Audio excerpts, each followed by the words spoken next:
پاکستان بنا بھی کون سا سوکھا تھا. تاریخ میں اتنی بڑی ہجرت نہیں ہوئی پاکستان بنتے ہوئے جو ہجرت ہوئی ہے، اور جو دکھ لوگوں نے اس وقت سہے، جو تکلیفیں برداشت کی اور جو آلام سہے. ایک ہی نعرے پر پاکستان کا مطلب کیا؟ لا الہ الا اللہ. اس نعرے پہ سب کو چھوڑ کے آ گئے. بستے ہوئے گھر چھوڑ دیے، زمینیں چھوڑ دی، جائیدادیں چھوڑ دی. انہوں نے اپنے وطن مالوف کو خیر بات کہہ دیا، حتیٰ کہ اپنے اباؤ اجداد کی قبروں کو خیر بات کہہ دیا. یہ ایسے نہیں پاکستان بنا. میرے والد گرامی رحمۃ اللہ تعالی علیہ فرماتے تھے کہ جب ہم نکلے نا تو میری والدہ بوڑھی بھی تھیں اور بیمار بھی تھیں اور وہ چل نہیں سکتی تھی. تو میں نے اپنے کندھوں کے اوپر اپنی والدہ کو اٹھا لیا اور چلا. تو گلی کے کونے پر ہمارے ہی محلے کی ایک خاتون تھی، سسک رہی تھی.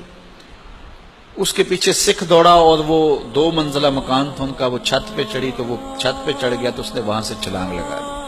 تو اس کے دونوں ٹانگیں ٹوٹ گئی. تو اب لوگوں کو تو بھاگم بھاگ لگی ہوئی تھی. تو وہ کہتے ہیں کہ جب میں نکلا تو اس کی آنکھوں میں سوال تھا، پھر جو لبوں پہ بھی آ گیا. تو اس نے مجھے کہا پاجی میرا کی بنے گا؟ تو کہتے ہیں کہ میرا دل درد سے بھر گیا. تو میں نے کہا کہ یہ ذمہ داری میں لوں گا، تجھے میں پاکستان پہنچاؤں گا. تو کہتے ہیں میں اس کا تم رکو میں آتا ہوں. تو وہ اپنی والدہ کو دور چھوڑا 1 کلومیٹر، پھر آیا اور اس کو میں نے اٹھایا اور پھر وہاں جا کے اپنی والدہ کے قریب اس کو اٹھایا، پھر والدہ کو اٹھایا. تو فرمایا کرتے تھے کہ لوگوں نے 1 دفعہ سفر کیا ہے، میں نے 3 دفعہ کیا. تو اس طرح لوگوں نے سفر کیے ہیں. لیکن یہاں پہنچ کر ان لوگوں نے یہ نہیں کہا تھا ہم مہاجر ہیں اور اس پہ تحریک کی نہضت کی ہو اور مہاجر نام سے تنظیم کھڑی کی ہو اور وہ پاکستان جو ایک نظریے کی بنیاد پر قائم ہوا تھا اس کو حصوں میں بانٹنے کی کوشش کی ہو. ان کو تکلیفیں انہوں نے گوارا کی، دکھ گوارا کیے. جب وہ آئے اور وہاں گاؤں کے اندر کوئی خالی مکان تھا وہاں رکے تو گاؤں کے دوسرے لوگوں کو پتا چلا جو بکھرے ہوئے تھے، کوئی 2 ماہ کے بعد، کوئی 6 ماہ کے بعد ملا.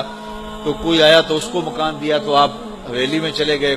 وہ کوئی اور آ گیا تو اس کو دے دیا تو آپ اور ایک کوٹری میں محدود ہو گئے. قربانیاں دی ان لوگوں نے اور ان لوگوں نے کوئی پرواہ نہیں کی ہے. اپنے وطن مالوف چھوڑے، ہنستے بستے گھر چھوڑے، اپنے اباؤ اجداد چھوڑے، اباؤ اجداد کی قبریں چھوڑی اور یہاں آ کر کے اس چیز کو کیش نہیں کروایا کہ ہم مہاجر ہیں، ہم نے وطن چھوڑا ہے پاکستان کے لیے، اور اس بنیاد پر کسی تحریک کی نہضت کی ہو اور لوگوں کو جمع کیا ہو اور لوگوں کے ناک میں دم کیا ہو. بلکہ جس طرح بند پڑا اپنی زندگی گزاری اور ابتدائی 5-6 ماہ جو تھے وہ تو انتہائی کٹھن تھے. والد گرامی رحمت اللہ تعالی علیہ فرمایا کرتے تھے ہم نے بہت مشکل وقت کاٹے ہیں، ابتدائی وقت اور ابتدائی زمانے. تو وہ مشکل حالات کے اندر ان لوگوں نے پاکستان بنایا. تو آج یہ نام استعمال کر کے مہاجر کا پاکستان کو گالیاں دی جا رہی ہیں کہ پاکستان کے لیے مرد آباد کا لفظ بولا جا رہا ہے. یہ کبھی بھی برداشت نہیں کیا جائے گا. پاکستان کل بھی زندہ باد تھا، پاکستان آج بھی زندہ باد ہے. ہماری پہچان پاکستان ہے، ہماری شناخت پاکستان ہے. آج لوگ کہتے ہیں پاکستان نے ہمیں کیا دیا، پاکستان نے ہمیں کیا نہیں دیا. ہماری جتنی بھی آبرو ہے اس وطن کی وجہ سے ہے. اس مٹی نے ہمیں شناخت دی، اس مٹی نے ہمیں پہچان دی اور ہم اپنا آخری مدفن بھی اس مٹی میں چاہتے ہیں. یہ عظمتوں کی نشان ہے مٹی، یہ عزتوں کا گھر ہے مٹی.